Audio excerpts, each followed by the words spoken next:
Convidamos agora para moderar o próximo painel, que será sobre plataformas digitais e Big Data, da nuvem para a sua lavoura. Convidamos o senhor Alexandre Gazola Neto, ele que é engenheiro agrônomo com mestrado e doutorado em Ciência e Tecnologia de Sementes pela Universidade Federal de Pelotas. Atualmente atua como professor da área de Ciências na Universidade Regional Integrada Campus de Frederico Westphalen e como professor convidado em programas de pós-graduação, sempre focado no manejo para altos rendimentos de grãos.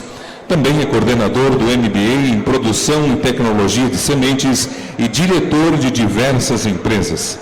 Convidamos para abrilhantar ainda mais esse painel os painelistas, o senhor Corné Quempenar, expert em agricultura de precisão e agricultura inteligente. Corné é PhD em controle biológico de ervas daninhas e combina atualmente uma posição de cientista sênior na pesquisa da Universidade de Wageningen, grupo de pesquisa de Sistema Agro no campo de agricultura de precisão, com a posição de professor associado no campo de ciência aplicada na Universidade Aeres. De imediato, passamos a palavra para o moderador realizar a breve abertura do painel e a condução do mesmo.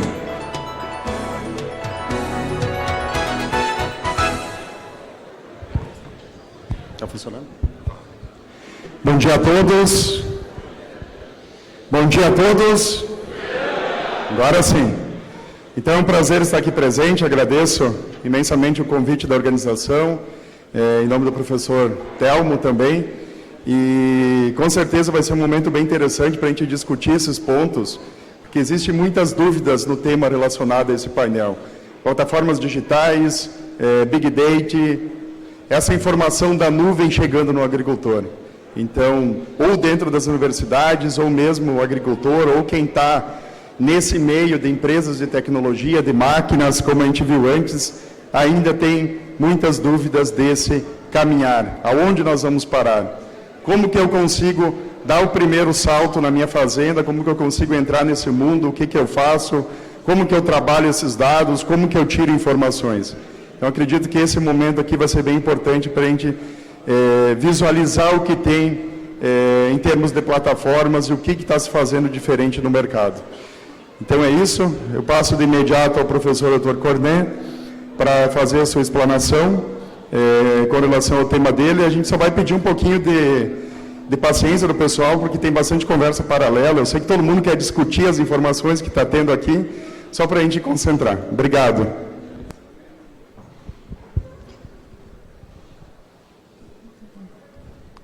Okay, bom dias. That's the only words I'm going to say to you in Portuguese. I'm sorry I don't speak your language, but I hope we have a very good translator, and then you can follow my talk.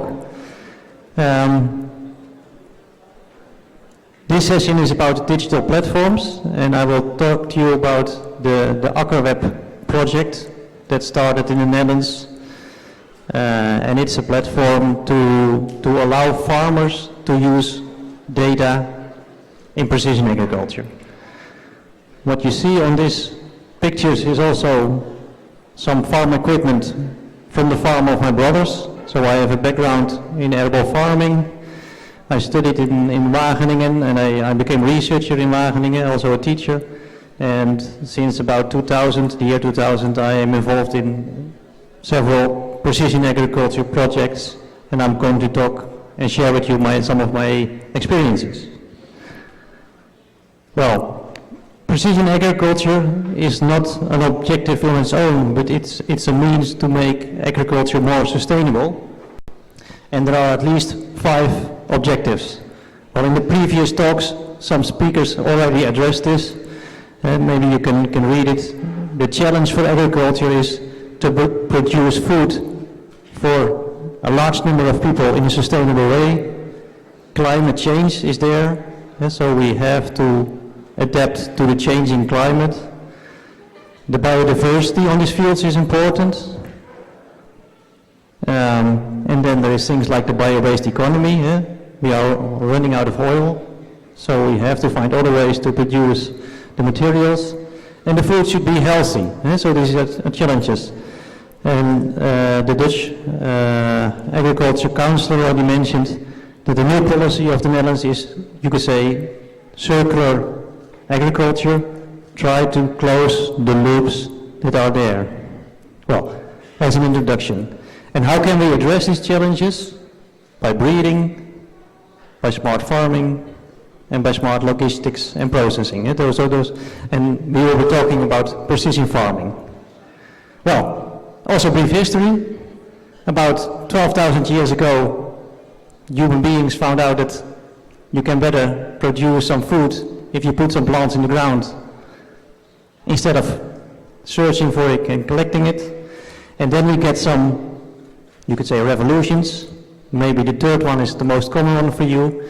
There was the introduction of new varieties, fertilizers, pesticides, and that gave a big boost to the yields.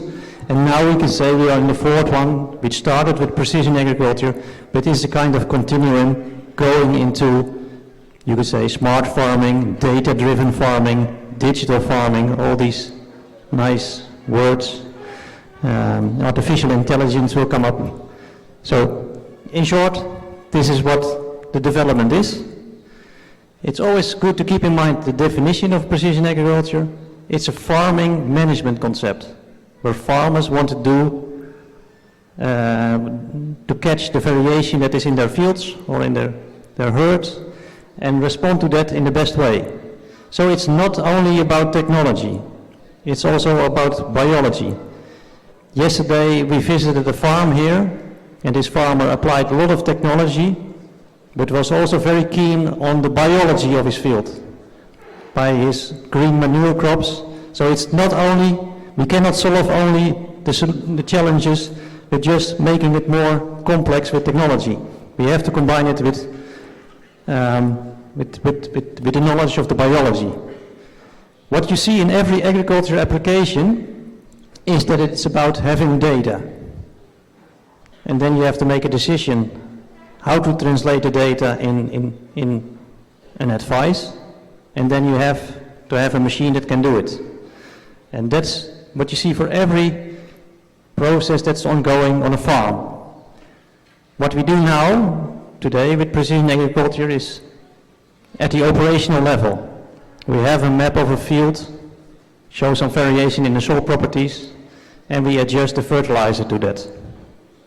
But it's by far not yet complex. We can also do that better if we want to make strategic decisions. But then we have to connect much more farms and share the data. There's a lot of technology available. I'm not going to mention them in detail. And the promise of precision agriculture is to produce more with less and better. Here are some images from precision agriculture. You see the importance of satellite data. This data has to be used on a platform. This is actually what we're doing now, responding to some variation in the field. This is connected farms as the view from the machine industry. And this is, you could say, maybe the future, going to a small-scale farming with a lot of high tech. If you look close at these pictures, you don't see the platform. And where is the platform? We talk about data platform, but where is it? And who is running it? I'm going to skip this one. So, there's a lot of promise of precision agriculture, but there are also barriers. And that's why maybe for the adoption of precision agriculture, we need a more farmer-centric approach. Because you have to have skills to do it. Also, if you want to use a data platform, you have to know how to do it. It was not surprisingly that these four presenters were quite young people that are capable of dealing with this technology. Access to good quality data. There is a lot of data available. Sometimes you can argue about the quality. farmers also say, well, how independent are all the benefits that are mentioned? So there is, at least for sure in Europe, a request for this kind of information. Well, and then at the end you have to implement technology at your farm. They cost money. Machines have become smarter, but the price also went up. So there has to be some benefit to pay to be sure that you want to pay the extra price. Well, there is issues with interoperability and standardizations. This morning we already heard something about the ABMEC project here. There's also a way for the standardization for exchanging data. This is still an issue in the adoption for farmers. If they have different brands of machines on their farms, it's difficult to bring the data from one machine to the other. And then at the end, an issue is, how do I translate my data into advices? Well, that's where the AkkerWeb platform came in, and I'm going to tell you about that. Farmers, to do this, to do the precision ag, they need a digital tool or platform, whatever you call it, to use the data. This is some platforms that are present in the Netherlands. And I can put up more logos if I want to. It's also only a selection, but those are the ones that are used by farmers. They have been developed from different perspectives. The one from the machine company, from the My John Deere, is developed from the machine industry. There are two there, they are developed from the farm management information system background, so it's more bookkeeping platforms. Then you have a few platforms that are coming from GIS platforms, platforms that can help you to handle geographical information. And then you have a few platforms coming from big companies, from the crop protection companies that have a global approach and provide data to farmers, and they are challenging them to use it. Well, my university, and also together with a farmers cooperative, it's called AgriFirm, similar like the one here in Naometok, the Cortegal cooperative. We developed this AkkerWeb platform, and it started in around 2010. At that time, well, let me put it differently, the management of soil pathogens in the Netherlands is quite important in arable farming. That's also related to the rotations that we have. And one problem is the the nematodes in the soil. For the export of our products, the seed potatoes produced have to be free from these nematodes. So it is very important. Well, at that time, we had models available that can model the population dynamics of these nematodes. So the increase of the nematodes in the soil related to the crops that you're growing, related to the soils that you have, to the climate, and to the control strategies that you do. At that time, we were looking for a platform to put it in a geographical system. And that's when we started to make the AkkerWeb platform. And that looks today as this. I give this example. What you see here is a flow, and it in the Netherlands, each individual field is digitized and available in a database. This afternoon I can also show it in the mini course how that looks like. So from every field we have the location, the position, and farmers, what they can do is, if you go through this flow, they can order a soil analysis digitally. So they send out to the laboratories that can do that work an order: please come to my field, I want you to take the samples on this and that position, and then they get the information back digitally. So the farmer has that data, and then he can make, if necessary, the data will tell him if he has to do some control measurement or not. And if he does so, he can do it site-specifically. So that's the flow, what you see here. And I'm going to show a few more of these. So, a little bit more background. We started in 2010. The foundation AcroWeb came to the market in 2016. There are 2 owners. It's an open platform. That's maybe why it's a bit different than most other platforms.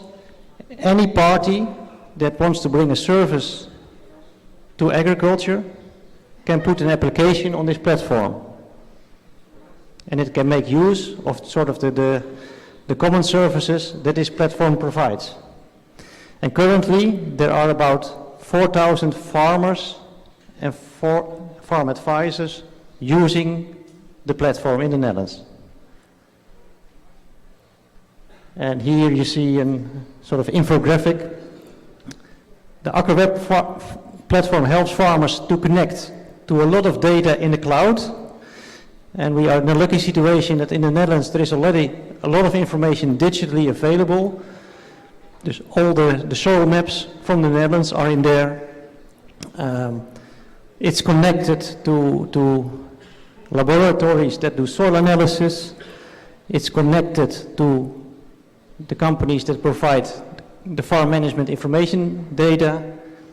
There is weather information in there, and that's global information. It's coming from the weather company.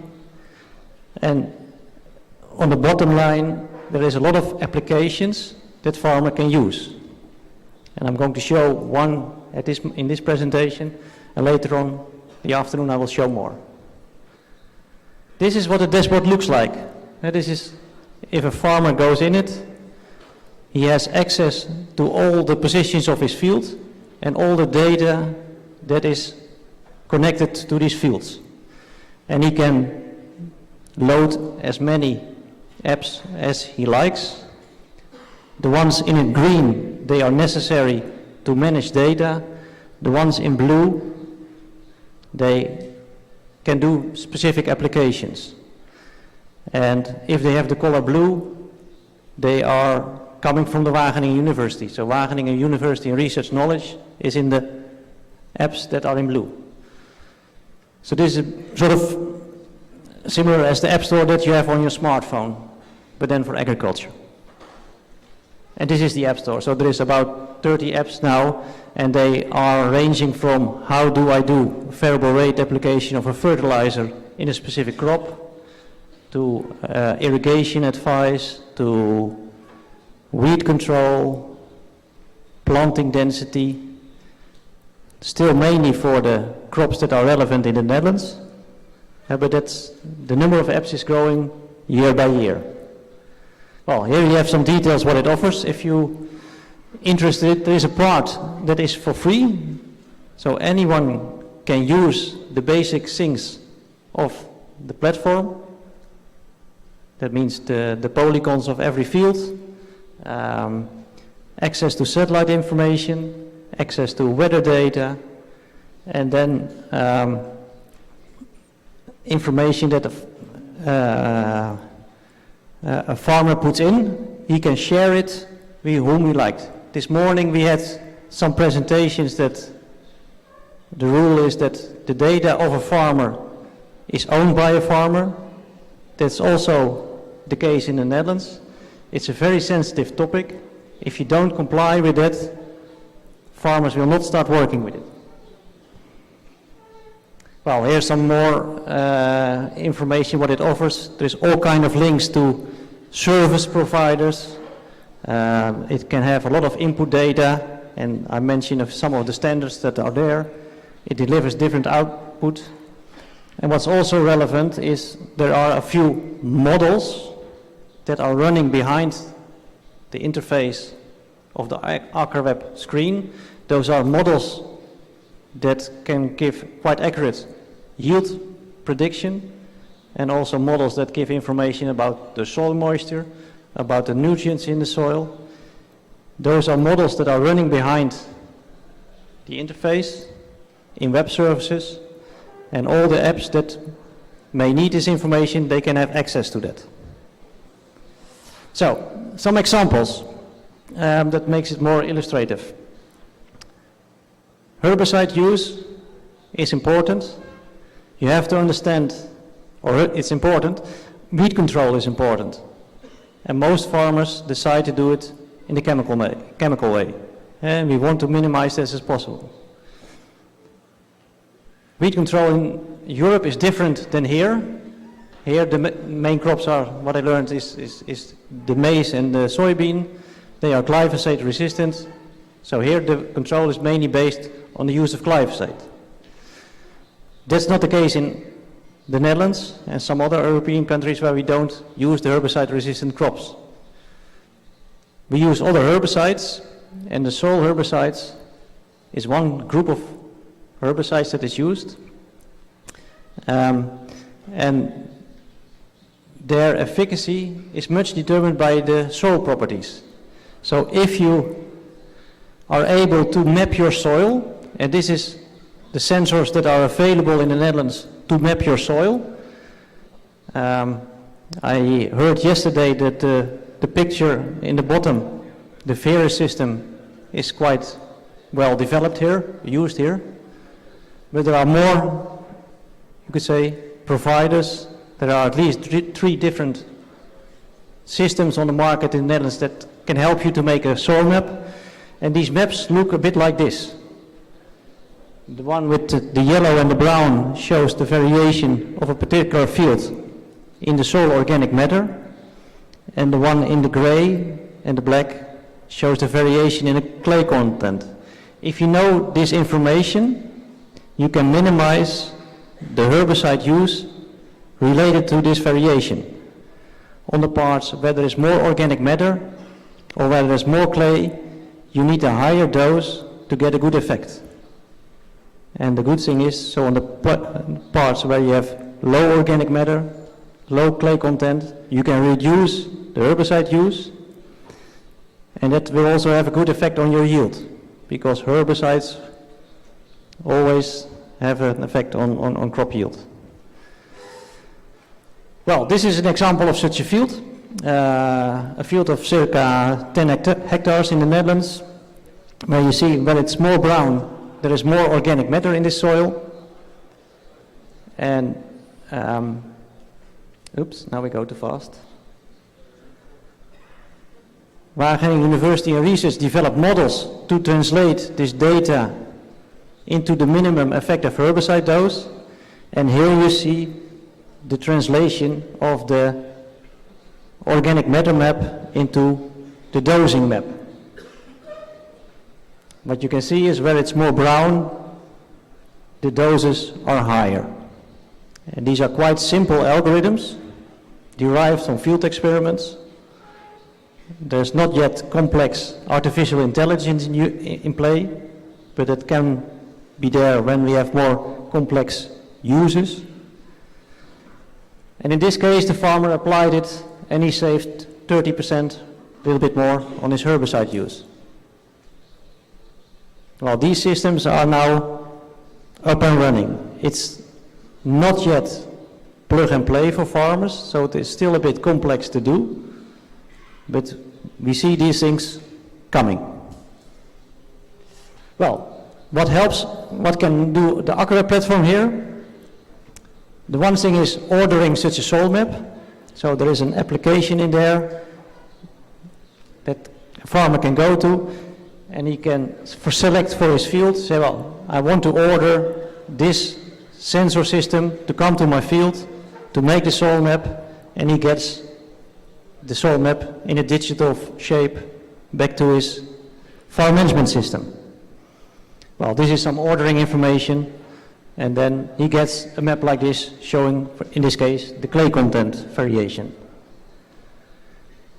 And these are the steps then if he wants to make this task map for the soil herbicide for this field.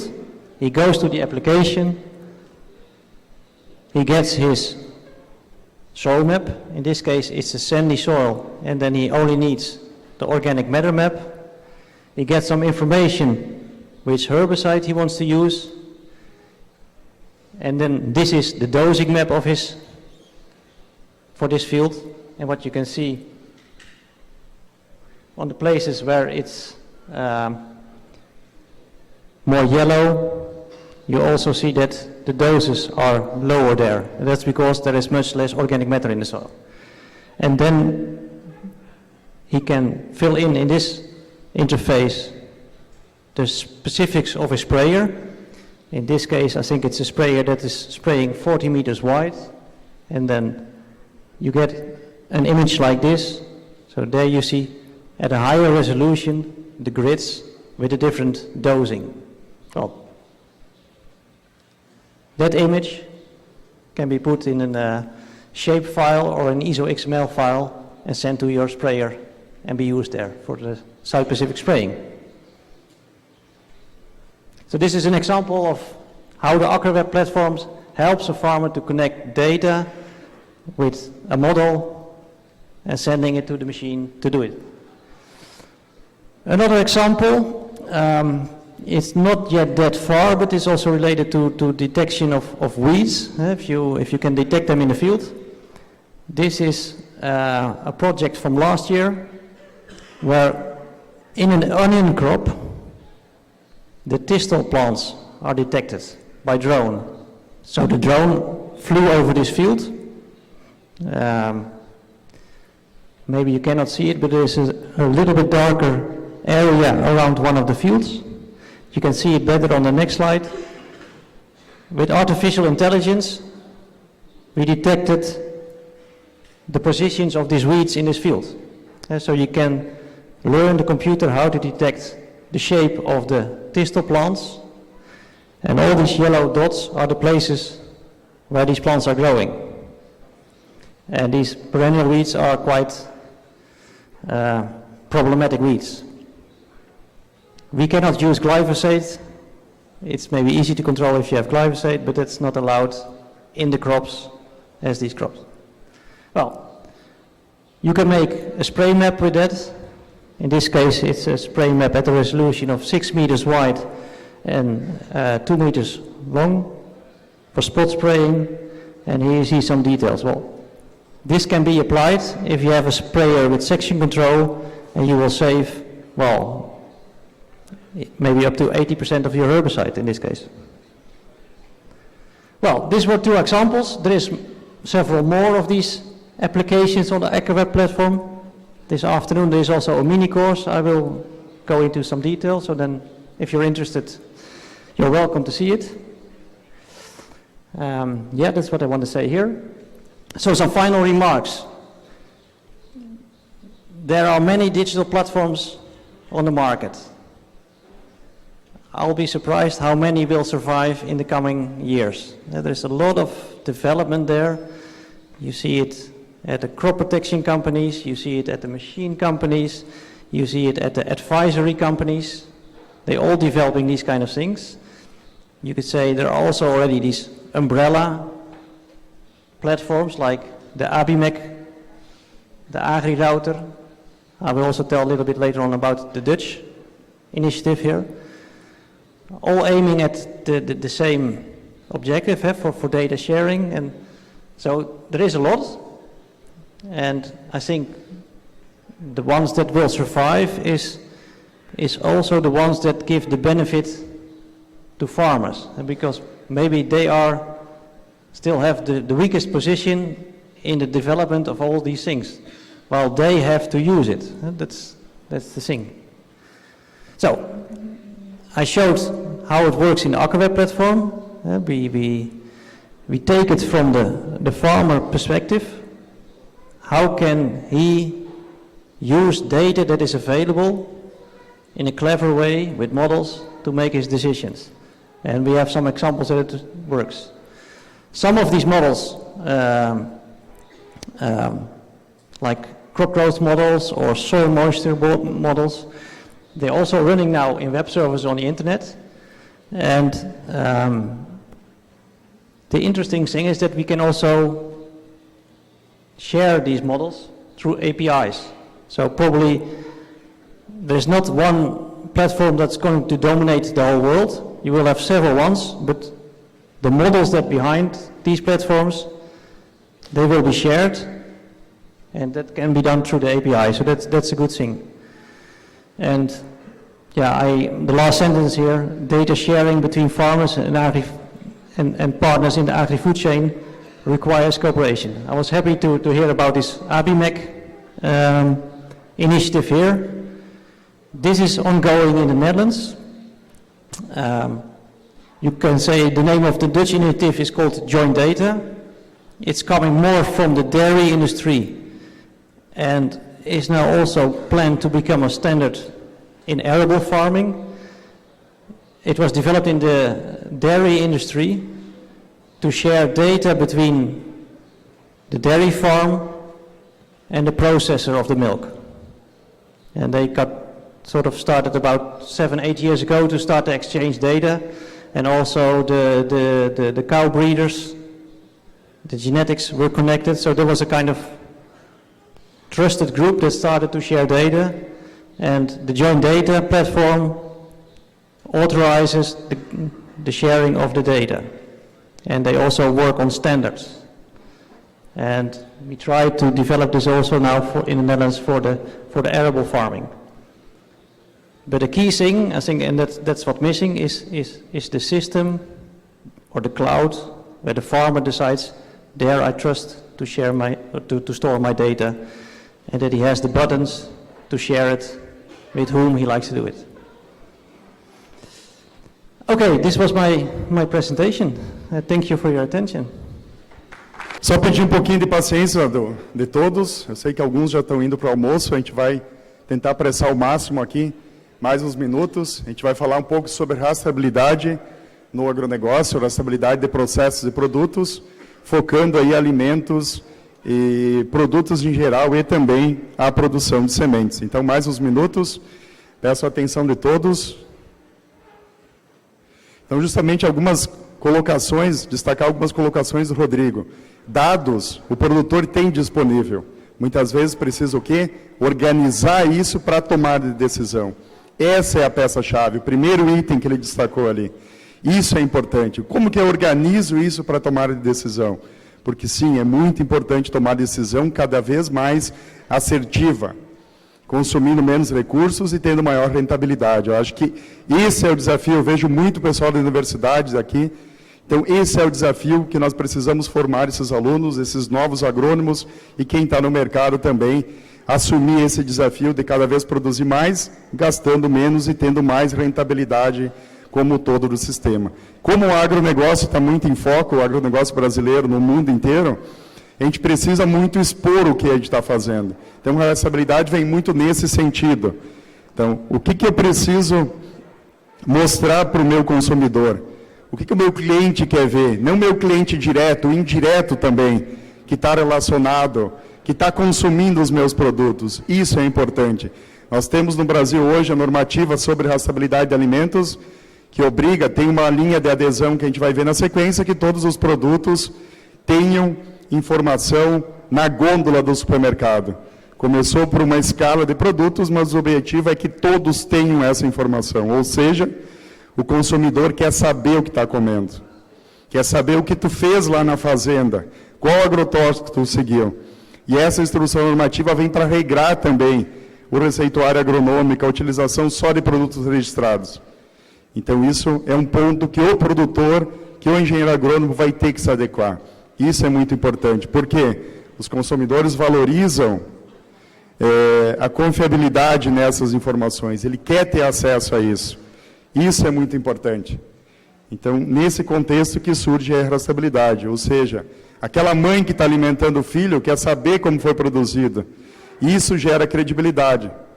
Isso gera confiança do consumidor perante o produto e do agricultor para o consumidor, e isso também é uma forma de transparência, de mostrar o seu processo, seja numa produção alimento ou numa outra produção. Ou seja, eu produzi, está aqui o meu produto com qualidade e aqui estão as informações. Então, esse é o contexto, eu preciso desse nível de confiança. E isso para o produtor também é uma estratégia de marketing, cumprindo isso.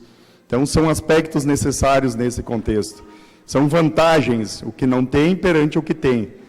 Então, esse é um contexto que está crescendo muito. E os desafios quais são? Associar essa rastreabilidade para o consumidor final com gestão da informação da propriedade. Ou seja, ter uma plataforma que esteja conectada com outras plataformas e que atenda à necessidade do produtor. E lembrem, produtor de alimentos é um mundo muito grande. Eu tenho desde pequenos produtores até produtores muito grandes, associações, cooperativas. Então, nesse contexto. E hoje, muita da tomada de decisão é feita com base em planilhas, em relatórios, e tu não consegue juntar tudo isso. Então, a ideia da rastreabilidade também é juntar essas informações, utilizar para tomada de decisão dentro da empresa e disponibilizar isso para o consumidor. A mesma informação, sem retrabalho. Se precisar trocar com outras plataformas, esse também é um dos objetivos para responder alguns pontos, muitas vezes, que na indústria a gente não consegue, né? Então, como que está esse desenho lá na propriedade? É o cara que está lá no campo, cultivando o alimento, que toma a decisão de modificar um processo, ou ele é com base em algo maior? Esse é o contexto que, por mais que a gente tenha revolução, por mais que a gente tenha ferramentas, ainda falta muito. Ainda falta muita solução chegar na ponta, atender realmente a demanda desse produtor. Então, esse é um contexto bem desafiador para todas as startups, para todas as empresas que estão atuando e para todas essas plataformas de maneira geral. E aí eu chego no supermercado e me preocupo, me pergunto, qual a origem? Qual a origem dessa fruta? Que foi produzida lá na fazenda, lá no Mato Grosso, lá no Goiás ou aqui mesmo em Não Me Toque. Qual a origem? Quem está por trás dessa produção? É uma família? Tem pessoas? Seguiu as normas de aplicação de agrotóxicos? Seguiu os períodos de carência? Esse produto realmente tem qualidade? Explora a mão de obra escrava? O funcionário está tendo seus direitos respeitados? Tudo isso o consumidor, cada vez mais, ele quer saber. E aí surge a rastreabilidade. Dentro desse contexto maior de produção de alimentos, ou seja, eu quero ter acesso a todas essas informações até o local de produção em tempo real. Estou lá no supermercado e eu quero ter acesso. É isso que a instrução normativa que a gente tem hoje, conjunta 2/2009 do Ministério, junto com a Anvisa, propõe para esse grupo de alimentos. Ou seja, grande parte dos alimentos da cesta básica nossa hoje precisam ser rastreados. E a gente tem uma linha de adesão iniciando as fiscalizações. Nos próximos dias, acreditamos que todos os produtos tu vai conseguir chegar no mercado, escanear um código de barras e ter acesso à cadeia de produção. Quem foi o produtor até o consumidor, passando pelo centro de produção, passando pela industrialização, distribuição, até o consumidor final. Essa é a grande lógica. E o Brasil é um dos países que mais está avançando nesse cenário. Eu trabalho com rastreabilidade há quase 12 anos, diretamente no agro, que é quem trabalha com essa solução há 8 anos. Começamos em sementes e hoje trabalhamos forte em todos os segmentos em diferentes países. E o alimento está crescendo muito, porque realmente o consumidor quer ter acesso às informações. E isso hoje tu tem tecnologia para disponibilizar para ele. Mas não basta só uma informação para o consumidor. Muitas vezes eu preciso ajudar aquele empresário, aquele produtor, a se reorganizar no seu contexto produtivo, a ser mais eficiente, a tomar decisões mais eficientes. Isso é a grande ideia da plataforma. Se interligar com outras soluções e conseguir ter uma lógica de tomada de decisão dentro da porteira, dentro da empresa. Esse contexto a gente já traz da produção de sementes que a gente atua há mais tempo. Então, os consumidores buscam segurança e transparência na escolha dos seus produtos. Essa é a grande lógica, e a gente precisa atender isso. Eu estou no supermercado comprando um pé de alface, eu quero saber esse contexto. Eu quero interagir com a pessoa que produziu. Eu quero conhecer essa família. Esse é o grande contexto da segurança alimentar. E, ao mesmo tempo, eu tenho a fiscalização que eu quero, a fiscalização que eu devo seguir esses processos. O engenheiro agrônomo que fez a recomendação, que assinou lá o receituário agronômico, o produtor realmente utilizou produtos registrados. Mas, ao mesmo tempo, a gente tem um confronto, que nem todas essas culturas que a gente consome no dia a dia têm produtos registrados para solucionar todos os problemas que aparecem.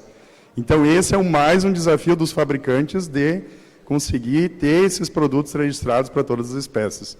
Hoje, a instrução normativa obriga isso, e o Brasil é um dos países aí pioneiros nisso. Então, eu consigo, escaneando um código de barras, ter acesso a essas informações. E a gente acredita que o futuro é esse código de barras também se comunicar, ter um chip com RFID, sinal de radiofrequência, e se comunicar com outras plataformas durante a cadeia logística e na gôndola do supermercado também. Já temos projetos pilotos nesse sentido, eu não preciso mais estar passando lá no caixa cada produto. Eu consigo ter uma relação do que eu comprei e pagar no cartão de crédito sem auxílio de ninguém. Isso junto com essas informações do processo, essas informações de rastreabilidade. E esse apelo, junto com a logística também, eu conseguindo acompanhar essa carga no decorrer do processo. Ou seja, um supermercado tendo conhecimento que hora esse produto vai chegar.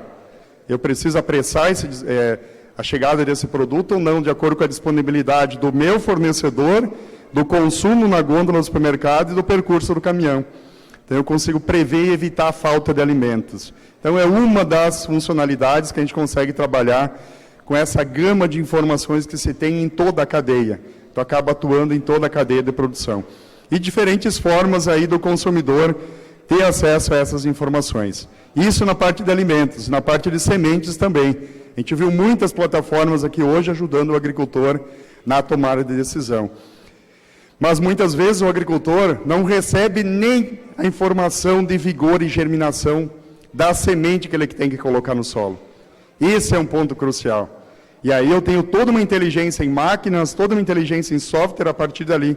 Mas o básico, que é expressar o meu potencial produtivo, eu começo com sementes. Eu preciso ter sementes para construir essa base de o máximo de plantas produtivas por área e da maior resposta por cada planta, baseada numa expressão da genética, em cima de um solo, em cima de uma adubação, de um controle de pragas, doenças, plantas daninhas. Mas eu não tenho o básico, germinação e vigor. Então, também, a rastreabilidade é uma forma de levar, e a gente está tendo uma adesão muito grande hoje, de várias empresas no Brasil e até fora do Brasil, por essa solução pioneira aí, levando informações, ajudando o produtor a resolver um problema interno de documental, de produção, de gestão, de ser mais eficiente, de ter um produto de maior qualidade e também de levar informações para o agricultor na ponta, conectando com todas essas demais tecnologias que estão no mercado hoje.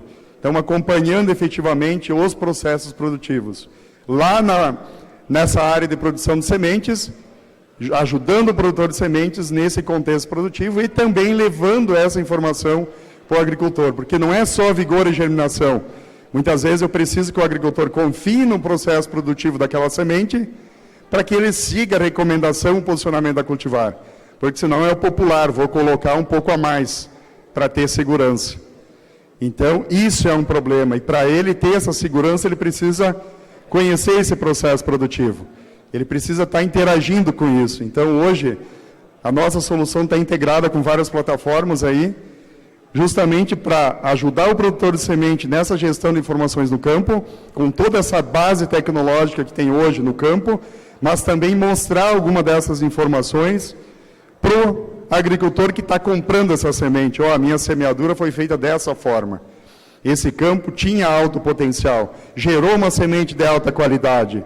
Isso é a confiança para o agricultor seguir a recomendação, o posicionamento daquela cultivar e, consequentemente, alcançar índices mais altos de produtividade. Então, integrado com todas essas soluções, ajudando o produtor a definir áreas de sementes aonde tem mais germinação e vigor, fazendo o que a gente chama de uma pré-classificação nos campos.